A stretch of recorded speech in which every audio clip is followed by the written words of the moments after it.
Bismillahirrahmanirrahim. Assalamualaikum warahmatullahi wabarakatuh. Waalaikumsalam warahmatullahi wabarakatuh. Alhamdulillah. Nahmaduhu wa nasta'inuhu wa nastaghfiruhu wa nastahdihi wa natubu ilayh. Na'udzu billahi min shururi anfusina wa sayyiati a'malina. Man yahdihillahu fahuwal muhtadi ومن يضلل فلن تجد له وليا مرشدا أشهد أن لا إله إلا الله وحده لا شريك له وأشهد أن محمدا عبده ورسوله لا نبي ولا رسول بعده اللهم ارزقنا علما نافعا ورزقا طيبا وعملا صالحا متقبلا اللهم علمنا ما ينفعنا وانفعنا بما علمتنا وزدنا علما أما بعد فإن أصدق الحديث كتاب الله وخير الهدى هدى محمد صلى الله عليه وسلم وشر الأمور محدثاتها فإن كل بدعة ضلالة وكل ضلالة في النار. Jemaah, kita mulai dengan basmalah. Bismillahirrahmanirrahim. Salah satu tujuan kita belajar, menambah ilmu, memperdalam pemahaman dan pengetahuan adalah agar kita tidak salah dalam menyembah Allah Subhanahu wa taala. Agar kita beribadah kepada Allah sesuai dengan apa yang Allah kehendaki.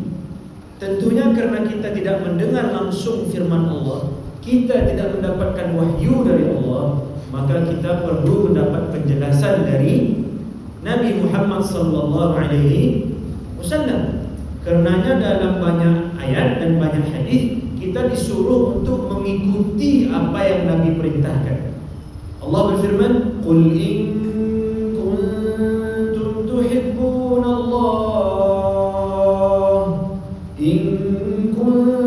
tuhibbunallaha fattabi'uni." Kalau kalian mencintai Allah, artinya ingin sampai pada keridhaan Allah, beribadah. Kalau kalian ingin beribadah sesuai dengan apa yang Allah ridhai, kalau kalian ingin bermuamalah, berinteraksi dengan sesama kalian sesuai dengan yang Allah ridhai, kalau kalian ingin berdagang, kalau kalian ingin akad hutang pihutang, kalau kalian ingin akad pinjam meminjam dan seterusnya sesuai dengan yang Allah kehendaki, kata Rasulullah, fattabi'uni, ikutilah aku. Karena yang mendapat wahyu adalah Rasulullah. Muncul pertanyaan berikutnya, kita tidak mendengar Rasulullah bersabda sebagaimana para sahabat, maka kita dengar, kita ambil ilmu dari orang-orang yang mendengar dari Rasulullah SAW. Siapa? Para sahabat. Oh, ternyata kita juga tidak bertemu dengan para sahabat, maka kita ambil ilmu dari mereka yang bertemu dengan para sahabat. Siapa mereka, Bapak Ibu? Tabi'in. Oh, ternyata kita tidak ketemu, maka kita ambil ilmu dari mereka yang bertemu, mengambil ilmu dari mereka yang bertemu dengan sahabat. Siapa? Tabi'un tabi'in. Begitu seterusnya. Maka Bapak Ibu dimuliakan Allah, itu yang disebut dengan sanad keilmuan. Jaleh ilmu waktu sumbernya dari sia. Makanya Bapak Ibu dimuliakan Allah, para ulama mewanti-wanti kita untuk betul-betul memverifikasi dari mana kita ambil agama kita. Siapa guru awak? Siapa yang mengajarkan kita salat? Siapa yang mengajarkan kita bayar zakat? Kepada siapa kita bertanya tentang ini halal apa ini haram? Kepada siapa kita bertanya tentang jamak dan qasar? Kepada siapa kita bertanya tentang nisab dan haul zakat? Maka kata para ulama, lihat dari mana kalian mengambil agama kalian. Bapak Ibu dimuliakan Allah, dari dulu sampai hari ini kita tidak akan percaya tentang kesehatan kecuali dari dokter. Diundang Ustaz Azkar berbicara tentang bagaimana menyembuhkan penyakit ini dan ini. Ada datang Ustaz Azkar dah ngerti, beliau bukan dokter. Kita tidak akan percaya tentang masalah ekonomi kecuali dari ekonom, pakar ekonomi. Kita tidak akan mendengar, kita tidak akan percaya tentang masalah astronomi, masalah perbintangan, bulan dan seterusnya kecuali dari astronom. Lalu kenapa hari ini semua orang bebas ngomong agama, lalu ada pula yang percaya. Baru patang masuk Islam lah berfatwa pula. Mentang-mentang banyak pengikutnya yang suka dengan dia, mentang-mentang banyak yang menontonnya di media sosial, dia merasa berhak untuk menentukan pilihan agama. Jelas-jelas Allah berfirman, Rasul bersabda, lalu dia ngakui, tapi menurut saya, sia saya.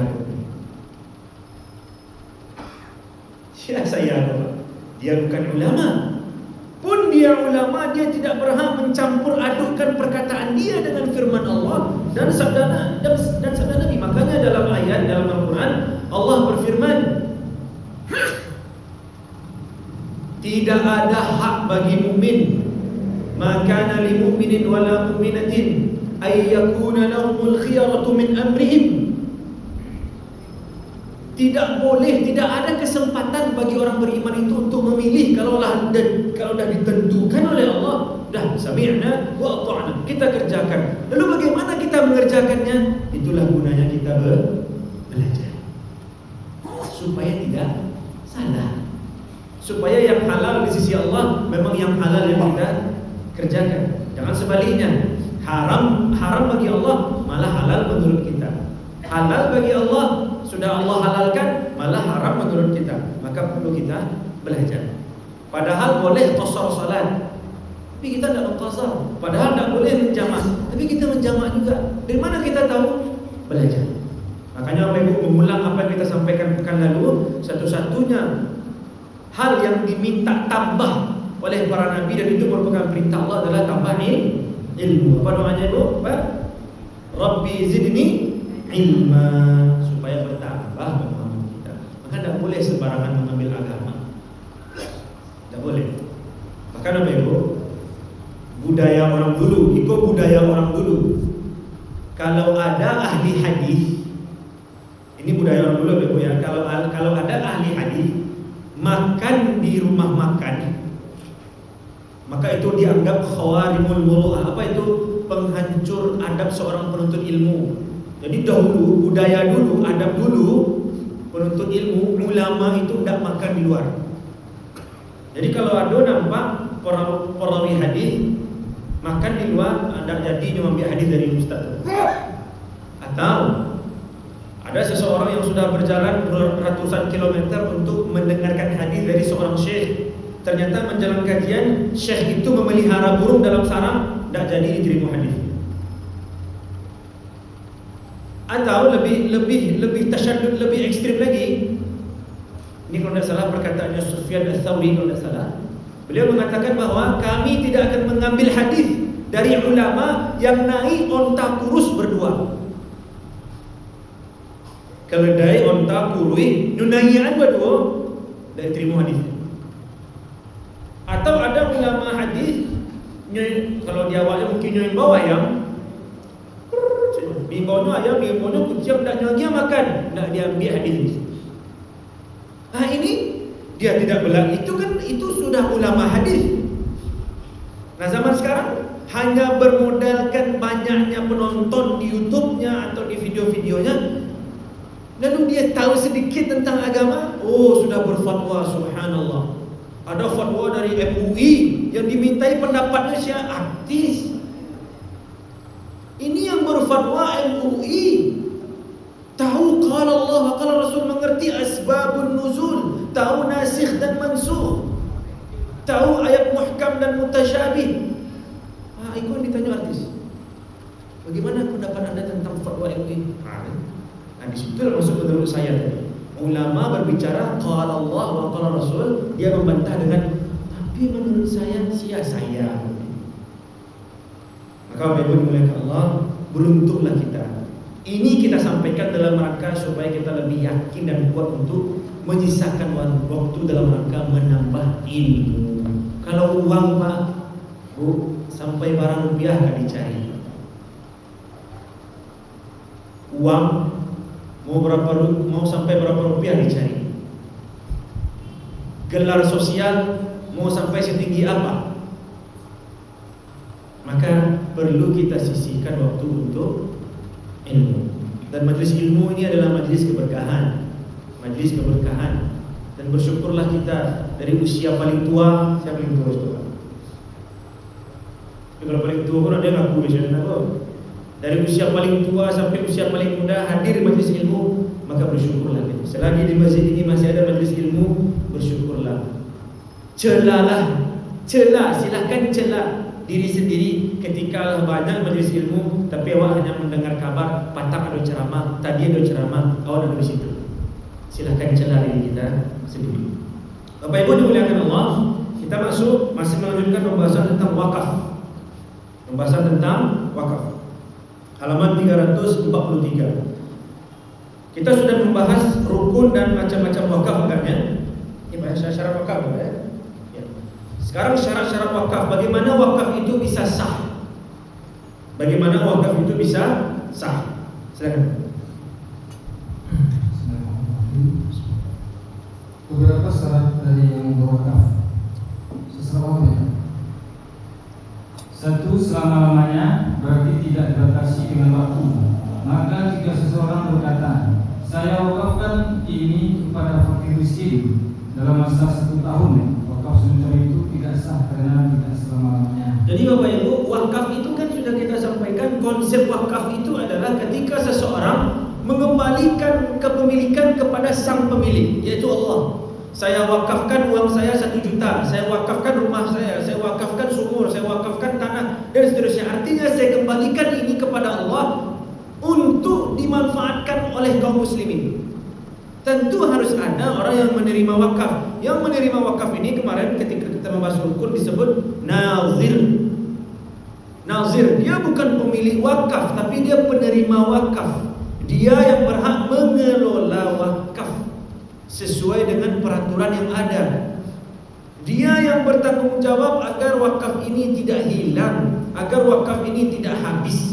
Dan memang tidak boleh habis dan tidak boleh hilang.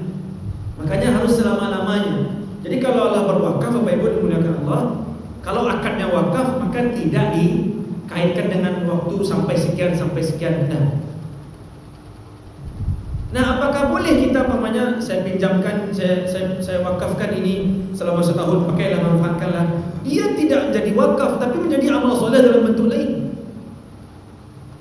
Artinya bukan berarti Ustaz, aku bisa meminjamkan atau mewakafkan atau hanya setahun. Itu udah wakaf, Pak. Itu udah wakaf.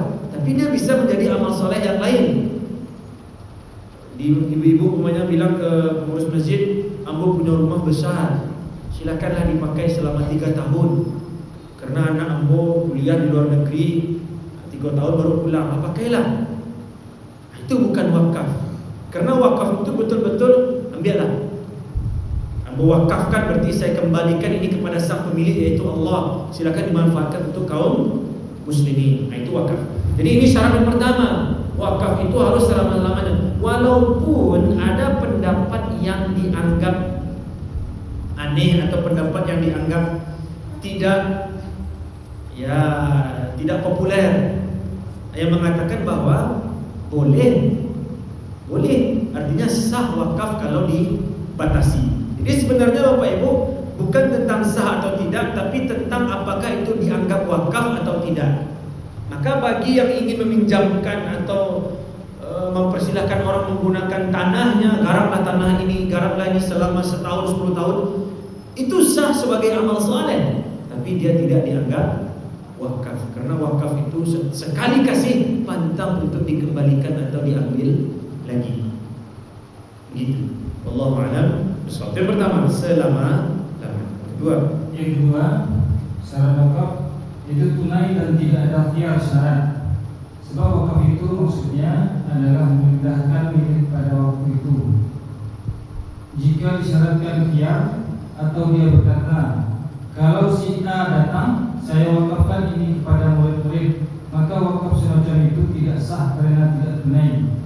Kecuali kalau dihubungkan dengan mati. Umpamanya dia berkata, saya wakafkan sawah saya sesudah saya mati kepada ulama Jakarta, maka lepas ini sah menjadi wasiat, bukan wakaf. Jadi Bapak Ibu dimuliakan Allah, sekali lagi ini bukan tentang kalau begitu dosa beramal soleh, dosa berwakaf, dosa enggak. Ini kan kita membahas tentang kapan sesuatu itu menjadi wakaf. Nah, syarat pertama tadi kan selama-lamanya. Syarat yang kedua memang tunai. Tak ada nanti-nanti. Tak ada syarat-syarat. Langsung, ini rumah saya wakafkan, silakan dimanfaatkan. Diterima, paling nanti ada ikrar wakaf namanya. Itu yang diurus ke kantor urusan agama, nanti ada saksinya dan seterusnya. Itu urusan administrasi. Tapi secara agama Bapak Ibu, tidak boleh kita bilang kalau anakmu setuju baru mewakafkan. Kalau begitu setuju dulu baru sampai ke itu. Janganlah dibawa orang sadono, lah datang saksi-saksi, lah datang orang KUA, ikut rumah yang Pak wakafkan. Yo, gini, ikut mewakafkan kalau anak kedua setuju. Kalau begitu musyawarah saya dulu. Saya bawa orang dulu. Saya dijanjikan apa-apa dulu.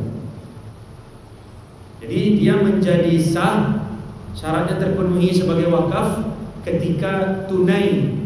Nah, bahkan kasus kedua dikatakan ada yang mengatakan begini, kalau saya mati, maka tanah ini saya wakafkan untuk Ustaz Fulan bangun pesantren atau apa. Itu bukan wakaf pada saat itu, tapi menjadi wasiat. Dan itu menjadi sedekah jariah baginya. Karena kalau wakaf harus ada nazir, tapi kalau wasiat tidak mesti ada nazir. Bapak Ibu, di situ bedanya. Jadi kalau seandainya dia adalah wakaf, maka syarat dan rukun harus terpenuhi tentang wakaf. Kalau wasiat, cukup aja dia sampaikan bahwasanya kalau saya nanti mati, kalau walaupun dilafazkannya saya wakafkan tanah saya, itu tidak dianggap wakaf dalam hukum fikih. Itu dianggap sebagai wasiat dan insya Allah tetap menjadi sedekah, cuma bukan dari pintu wakaf namanya. Artinya pahalanya bukan dari wakaf, tapi dari yang lain. Itu bedanya. Kalau wasiat kan berarti boleh dijual. Kalau wakaf kan tidak. Jadi ada sebab hukum Bapak Ibu. Artinya bukan sebab, ada akibat hukum. Kalau seandainya itu sah menjadi wakaf, maka tidak boleh dijual. Tidak boleh dijual. Tapi kalau itu wasiat, diberikan hak pakailah tanah itu, manfaatkanlah.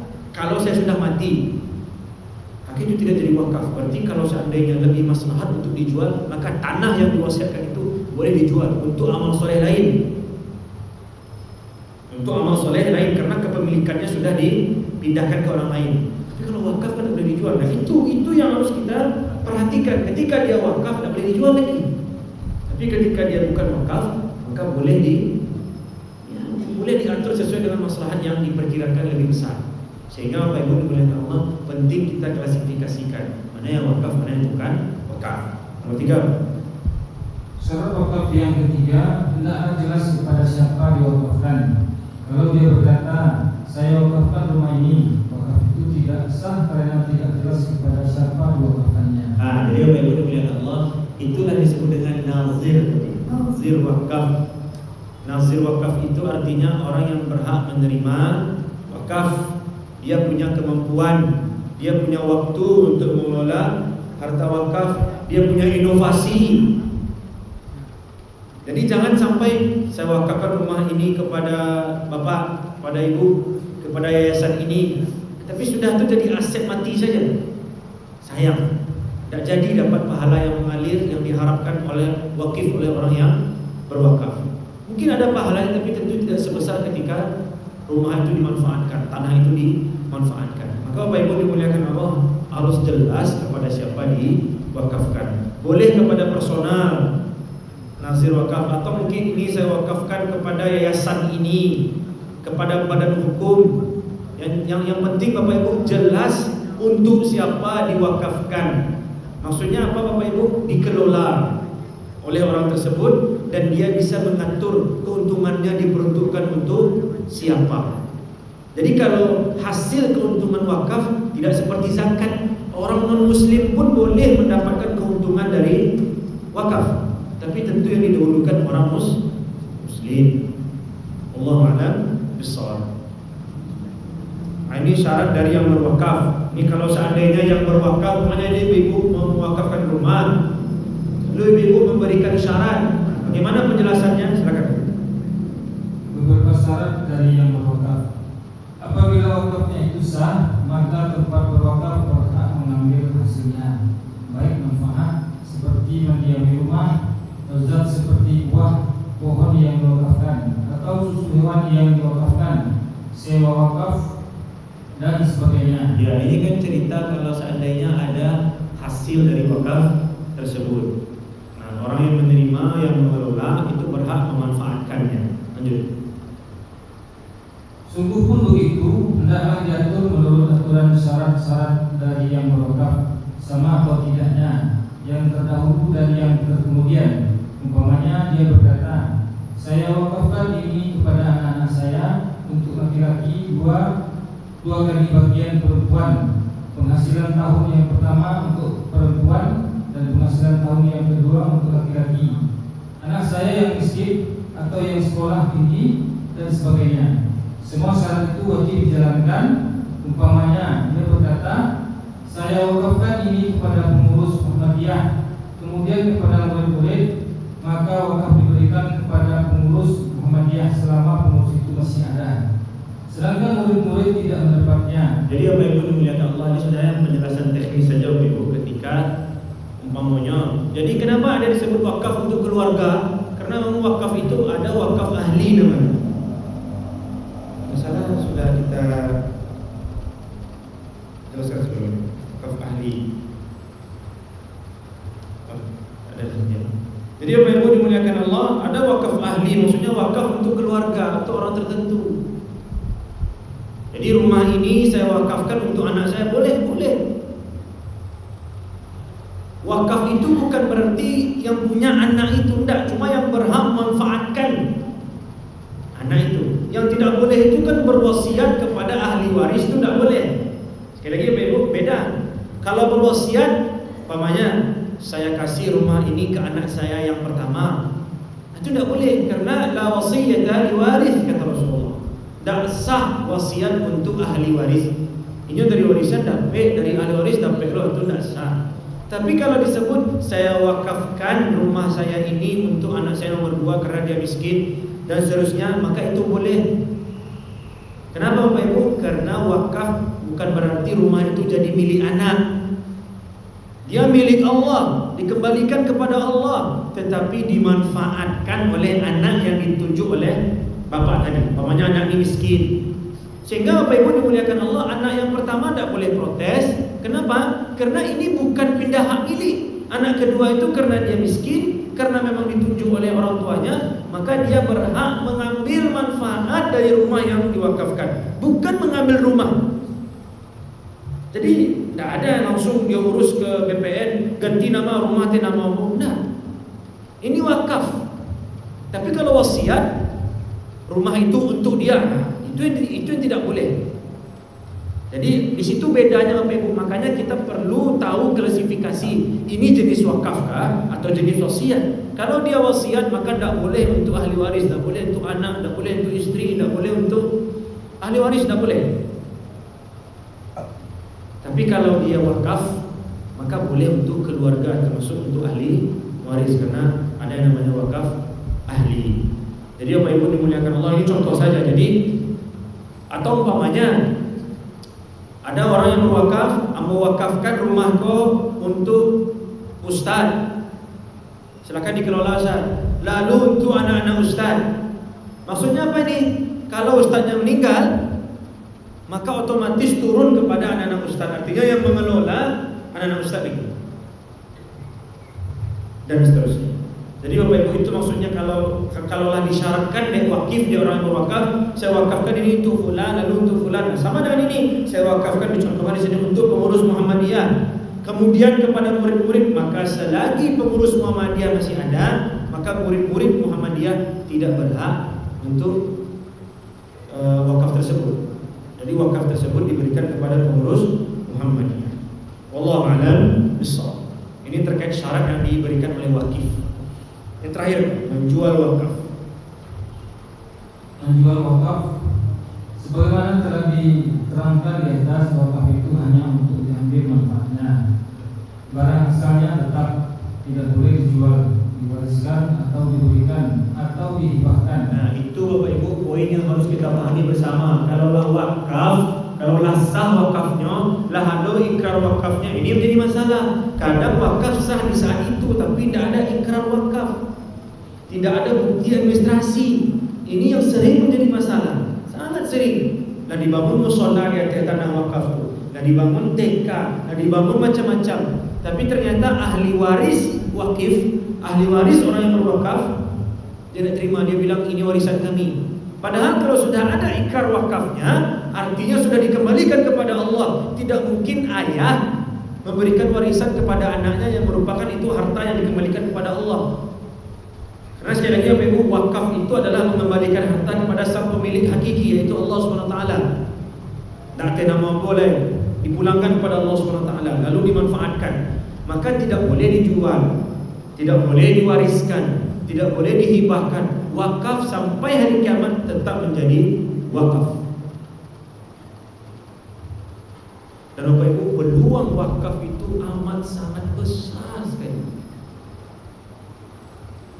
Potensi wakaf itu besar. Bayangkan Bapak Ibu, kita umpamanya bersepakat jemaah masjid yang jumlahnya mungkin 50 orang saja, bersepakat sebulan berwakaf 50.000 umpamanya sebulan dalam masa setahun. Kira-kira berapa itu Bapak Ibu? Sebulan 50.000 saja. Artinya berarti 600.000 itu. Berwakaf 600.000 50 orang. 30 juta, lumayan. Bisa beli, bisa bikin kolam, bisa bikin kolam, ikut kolam punya masjid. Selain bisa mengundang ada lapangan pekerjaan, nanti untung dari kolam itu bisa digunakan untuk apa?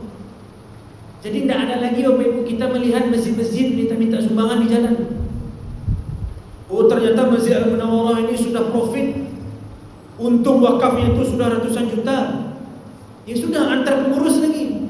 Ada masjid yang perlu ganti plafon. Minta ke pengurus. Aduh, dah ada wakaf sedikit, kami ingin mengganti plafon. Jadi tidak walaupun jamaahnya pilih berinfak, tak salah bikin wakaf ada. Ini kan kemandirian, walaupun ini perlu konsep yang matang. Kalau Ustaz magian semangat saja kan sepertinya mudah. Tapi ini Bapak Ibu, walaupun ini syariat, kadang ada juga orang yang tidak setuju dengan berbagai alasannya, yang kadang alasannya positif. Jadi tidak selamanya orang yang tidak setuju itu jahat, nakal, bodoh dan seterusnya. Kadang ada alasan-alasan positif yang mungkin kita tidak tahu, maka tidak boleh kita menghakimi sebelum kita tahu pasti. Maka Bapak Ibu dimuliakan Allah SWT, yang 30 juta terkumpul dari itu tidak boleh hilang. Artinya apa? Dia harus dikelola. Bayangkan Masjid Al-Munawwarah namanya punya swalayan, punya supermarket, punya minimarket dan seterusnya, atau masjid-masjid lain. Jadi kalau ada acara kemerdekaan Bapak Ibu, masjid bisa memberikan insentif. Kalau dana wakaf, kalau dana zakat tak boleh.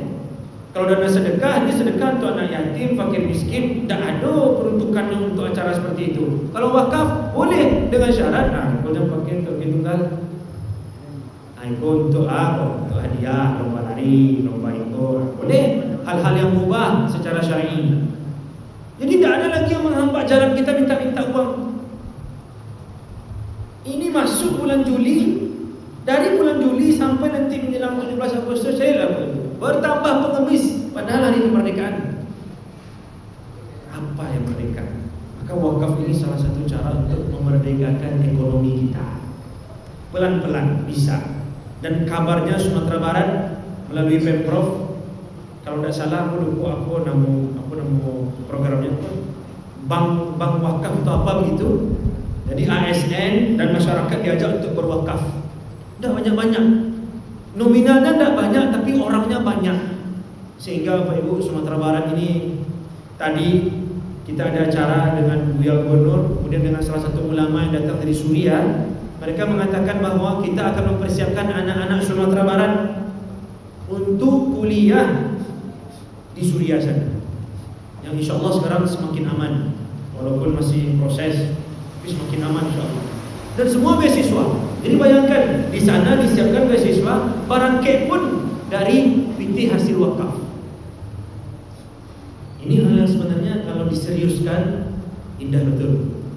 Atau mungkin sekolah-sekolah punya wakaf, lalu wakafnya dikembangkan. Ada anak-anak yang kurang mampu, tidak usah minta ke Basnas, kita punya wakaf, kita punya hasil wakaf.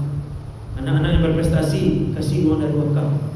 Salah satu Bapak Ibu, tentu yang aku tahu, salah satu sekolah yang banyak memberikan manfaat wakaf di Sumatera Barat ini, itu sekolah kami dulu, yaitu Ar-Risalah di Bintoro itu Bapak Ibu, itu sangat banyak memberikan manfaat wakaf. Bahkan ada satu pesantren di Solo sana, itu butuh masjid dibangun dari hasil wakaf yang dikelola Ar-Risalah. Artinya kita saling membantu. Itulah fungsi wakaf. Jadi tidak ada turun-turun ke jalan deh, minta-minta ada deh,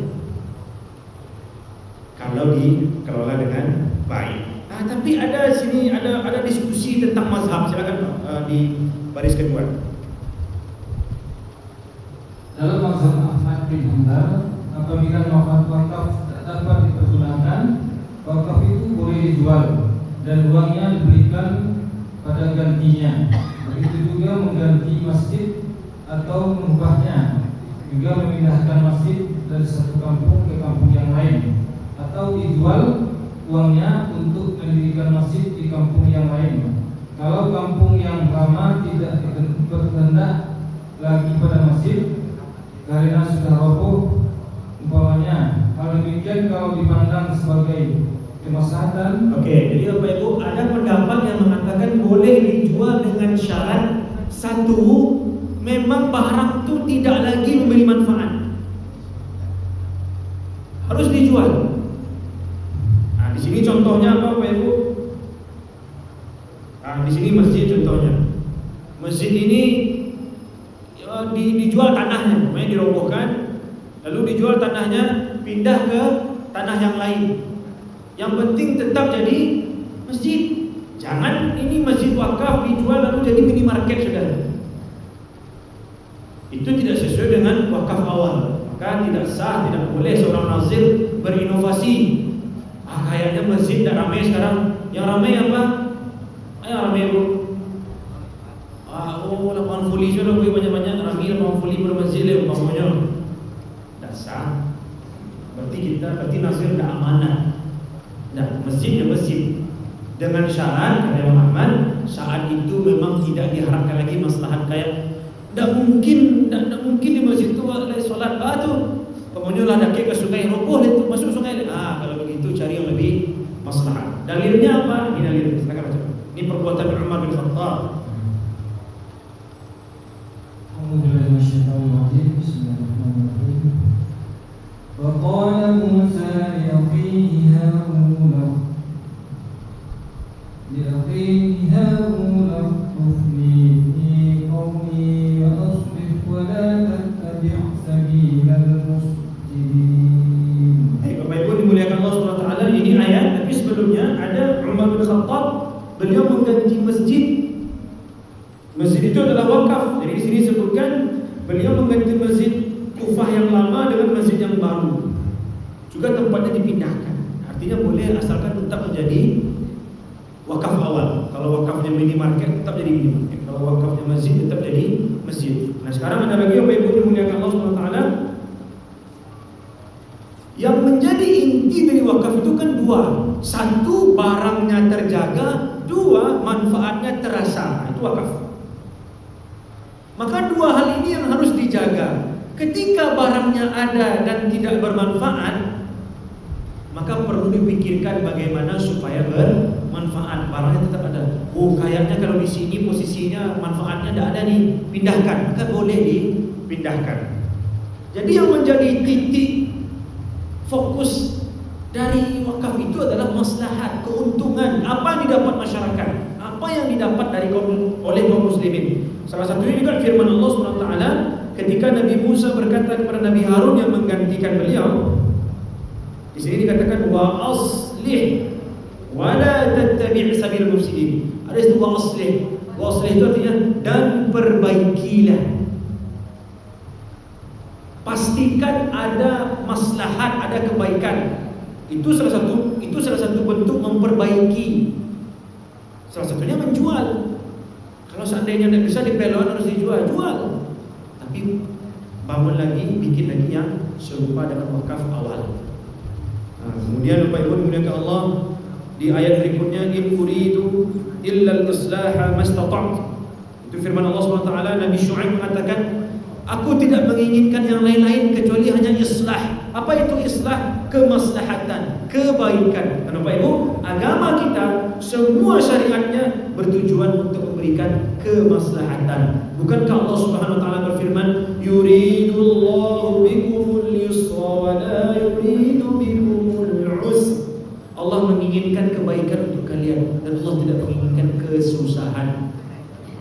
Artinya kalau memang masjid itu, barang wakaf itu kayaknya nggak bisa, kalau di sini nggak ada manfaatnya, maka tetap jaga barangnya dengan cara jual dan ganti dengan yang sama. Kemudian pastikan dia memberi manfaat. Oke. Intinya Bapak Ibu, termasuk ayat yang berikutnya pun disebut faman ittaqa wa aslaha fala khaufun 'alaihim wa lahum yahzanun. Barang siapa yang bertakwa dan memberikan perbaikan, meningkatkan sesuatu dari yang buruk menjadi baik, dari yang baik menjadi lebih baik, maka salah satu caranya adalah dengan menjual wakaf, harta wakaf. Tapi ini menurut sebagian ulama. Sebahagian yang lain Bapak Ibu mengatakan apapun yang terjadi tidak boleh harta wakaf itu dijual. Diperbaiki pasti boleh, tapi dijual yang tidak boleh. Nah, ini Bapak Ibu ya. Nah, Bapak Ibu dimuliakan Allah Subhanahu wa taala. Berani. Ini ada bab baru, insyaallah tentu kita dalami pada pertemuan berikutnya. Ini kitab faraid. Ya, kitab faraid ini artinya adalah kitab harta pusaka. Nah, ini kita bicara harta. Jadi jangan sampai ketinggalan. Kalau tidak dapat harta ini minimal garanti bahwa jalan dapatnya. Yang pasti halal. Di mana Allah menggariskan kalau mau dapat harta, begini caranya dan segini bagiannya. Tapi insyaallah Bapak Ibu pekan depan kita akan bahas terkait kitab faraid dan haji faraid pasti lanjut sama Bapak ya. Nah, tentu berarti kita tidak akan begitu detail membahasnya karena detail sudah bersama Dr. Zulhelmi insyaallah. Maka Bapak Ibu malam ini aja kan? 2 menit. Itu pertanyaan dulu. Karena pertanyaan dulu. Ya boleh. Kalau ada pertanyaan sambil kita tunggu azan dan kita akan diskusi Bapak Ibu dimuliakan Allah. Jika ada pertanyaan diutamakan terkait wakaf. Kami ingatkan lagi, jika ada pertanyaan yang ingin dijawab lebih awal, maka disarankan Bapak Ibu memberikan pertanyaan dengan tulisan, baik via WhatsApp, boleh kepada koordinator kita Pak John, atau kepada kami langsung, boleh. Nah, maka kita akan mulai kajian dengan menjawab pertanyaan-pertanyaan yang tertulis. Adapun pertanyaan antara azan dan iqamah itu hanya pertanyaan lisan dan diberikan ya paling satu untuk ibu dan satu untuk pertanyaan apa? Apa? Kita baca dulu. Kalau sempat kita jawab, kalau tidak kita jawab setelah azan. Assalamualaikum. Terhormat Ustaz, orang tua saya mewakafkan tanah perumahan 2 kapling semasa hidup beliau. Oleh yang menerima amanah didirikan untuk sekolah, yang mana apa ini? Sebanyak 12 lokal ini gitulah. Kami anak beliau tidak ada yang menandatangani serah terima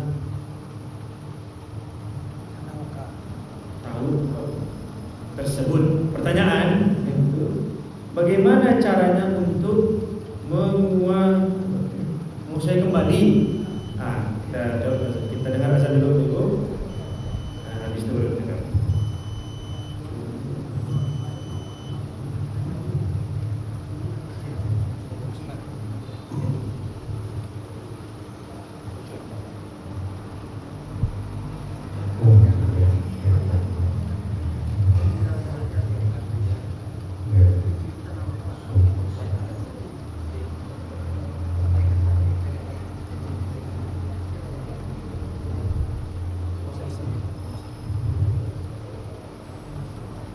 Allahu Akbar.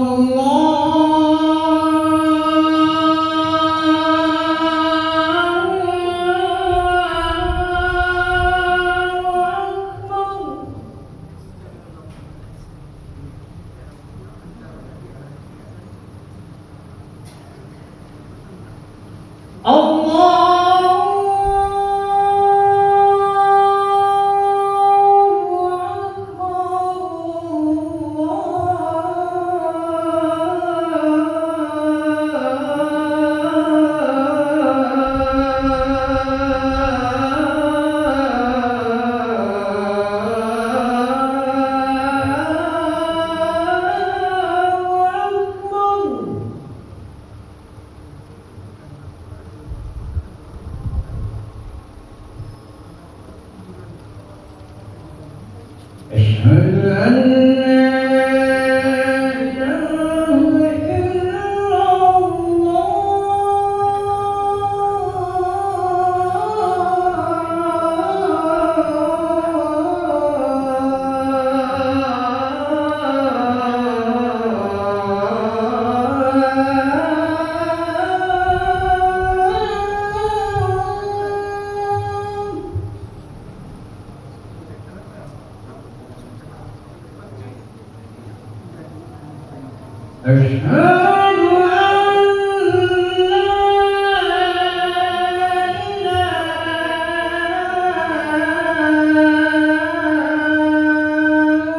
إلا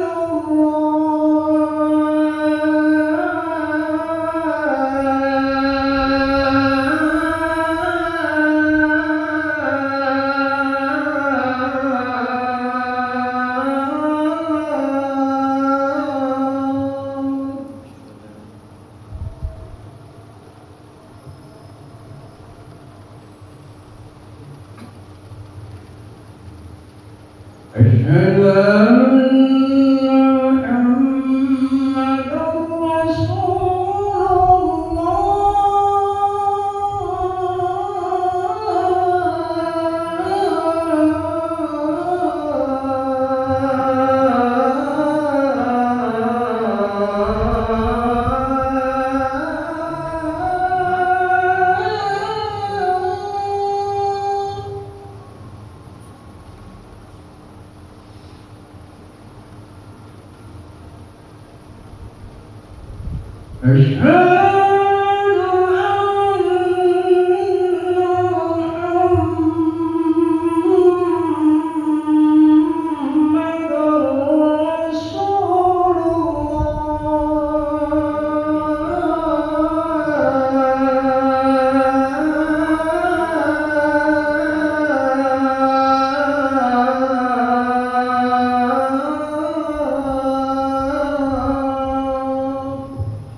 Baik, Bapak Ibu dimuliakan Allah. Jadi di sini pertanyaannya, sudah diwakafkan tanah, kemudian tanah di atas tanah tersebut dibangun madrasah sebanyak 12 lokal. Kami anak beliau tidak ada yang menandatangani serah terima tanah tersebut. Pertanyaannya, bagaimana cara untuk menguasai kembali karena cucu beliau banyak yang tidak mengakui. Pertama, Bapak Ibu dimuliakan Allah, kalau seandainya anak-anak tahu bahwasanya orang tuanya sudah berwakaf, kenapa harus diambil lagi? Anak-anak tahu, kecuali memang satu pun tidak ada yang tahu. Yang awak tahu memang itu tanah gaya awak, tanah orang tua di situ. Tapi ternyata dan dibangun sekolah di situ. Kita sama sekali tidak ada yang tahu, tidak ada info ini sudah diwakafkan. Nah, mungkin tidak apa-apa diperjuangkan. Tapi ini kita tahu, maksudnya orang tua kita berwakaf, lalu beliau sudah wafat, maka Bapak Ibu dimuliakan Allah, kenapa harus dikuasai kembali? Bahkan kalaupun kita tidak tahu, lalu orang tua kita sudah wafat dan ada harta wakaf, harta yang diwakafkan beliau, dan ada saksinya, walaupun tidak tercatat di kementerian, tidak tercatat secara hukum, tapi ada saksi dan seterusnya. Kenapa kita harus ganggu orang tua kita yang sedang menikmati pahalanya? Wallahu a'lam bishawab. Yang seperti ini kami tidak menyarankan untuk kembali ambil. Adapun kalau kita yakin tidak ada orang tua saya mewakafkan, bila cerita ini tidak ada orang tua saya mewakafkan, bahkan orang tua saya mengatakan itu hanya dipinjamkan selama beliau hidup, setelah wafat nanti dikembalikan, nanti jadi warisan. Dah tahu itu pesan orang tua. Lalu ternyata orang sekolah bilang ini wakaf, perjuangkanlah itu dengan cara yang berlaku. Mungkin harus dilapor, mungkin mediasi dulu dibahas dan seterusnya. Ya, jadi kalau udah pasti bukan wakaf, perjuangkan untuk kembali. Tapi kalau itu adalah wakaf, ya kenapa harus kita ambil kembali? Biarkan itu menjadi pahala bagi orang tua kita yang tidak bisa lagi beramal soleh. Kita masih bisa sholat, kita masih bisa berinfak, masih bisa puasa, masih bisa zakat. Orang tua kita hanya bisa menerima, biarkan itu menjadi amal soleh bagi beliau. Allah SWT. Dan pahalanya apakah sampai pada anak cucu beliau? Allah a'lam bishawab. Ibu dimuliakan Allah. Yang kita tahu, ketika anak cucu beramal soleh, maka insya Allah orang tua itu mendapat cipratan pahala. Ketika anak cucu yang beramal soleh, maka insya Allah orang tua dapat cipratan pahala. Tapi ketika orang tua yang beramal soleh, ya mungkin tidak awak katakan tidak akan sampai pahala itu berburuk sangka kepada Allah. Ya kita harapkan juga sampai. Kita harapkan mungkin gara-gara kakeknya, neneknya berwakaf, dia tidak jadi dapat harta yang banyak. Dia bersabar atau dia bersyukur kepada Allah punya kakek dan nenek, punya orang tua yang rajin berwakaf, dan itu adalah sesuatu yang mendatangkan pahala. Sikap-sikap seperti itu, dia menerima takdir, dia ridha, dia bangga dengan amal soleh kedua orang tuanya. Insya Allah dari sisi itu dapat pahala.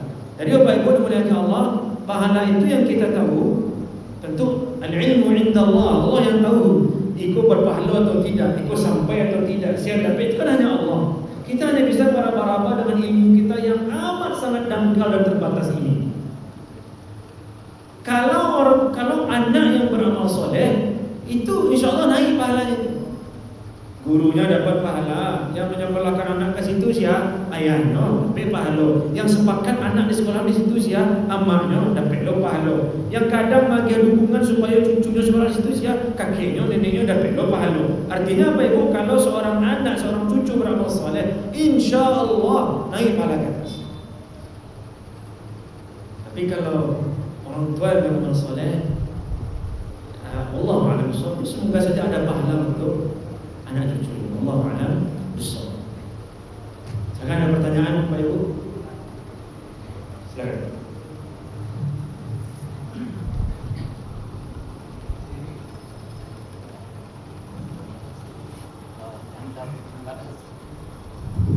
Assalamualaikum warahmatullahi wabarakatuh. Waalaikumsalam. Masalah wakaf, kadang-kadang saya baca di Facebook ini banyak yang memohon wakaf Al-Quran. Apakah itu termasuk wakaf yang memang abadi atau memang sekedar sedekah Ustaz? Atau Ustaz kan banyak yang minta-minta di jalan berwakaf. Tapi wakaf Al-Quran yang sering saya mau penjelasan. Terima kasih Ustaz. Baik, Allah a'lam bishawab. Wakaf Al-Quran boleh, perlu dan insyaAllah berpahala. Apakah sah sebagai wakaf? Sah, karena ada manfaatnya dan ada barangnya berupa mushaf. Nah, tadi abadi. Nah, ini memang ada khilaf di sini. Jadi Bapak Ibu dimuliakan Allah SWT, kalau bisa memang idealnya harta wakaf itu yang tidak rusak dengan zaman. Kalau mushaf kan kadang terletak saja begitu, habis berdebu, hilang dimakan rayap dan seterusnya, maka hilang wakafnya. Apakah hilang pahala orang yang berwakaf? Insya Allah tidak. Dan biasanya Bapak Ibu dimuliakan Allah, kan wakaf Quran ini biasanya kan wakaf melalui uang, dikumpulkan uang untuk beli mushaf. Yakinnya begitu. Satu mushaf 100.000 umpamanya, lalu dia keluarkan uang 100.000. Kenapa? Dia wakafkan uangnya untuk membeli Quran, karena Quran akan memberi manfaat, tidak sekadar dunia tapi akhirat. Walaupun ada kemungkinan Quran mushaf itu akan rusak, ada kemungkinan mushaf akan hilang, ada kemungkinan mushaf akan basah, ada kemungkinan mushaf akan terbakar, naudzubillah, dan seterusnya. Maka dengan kemungkinan itu, wakaf yang terjadi di awal insya Allah tetap sah. Dan apakah pahalanya berhenti dengan hilangnya mushaf? Jangan berburuk sangka kepada Allah Subhanahu wa ta'ala. Bukankah Rasulullah yang telah bersabda, innamal a'malu binniyat? Tapi akan lebih bagus kalau wakaf Quran itu ada seperti, mungkin ada periode waktu dicek sudah terdistribusikan. Yang kadanglah dibagi Quran berkarton-karton, tidak dibagi, tidak dibaca, jadi pajangan dan seterusnya.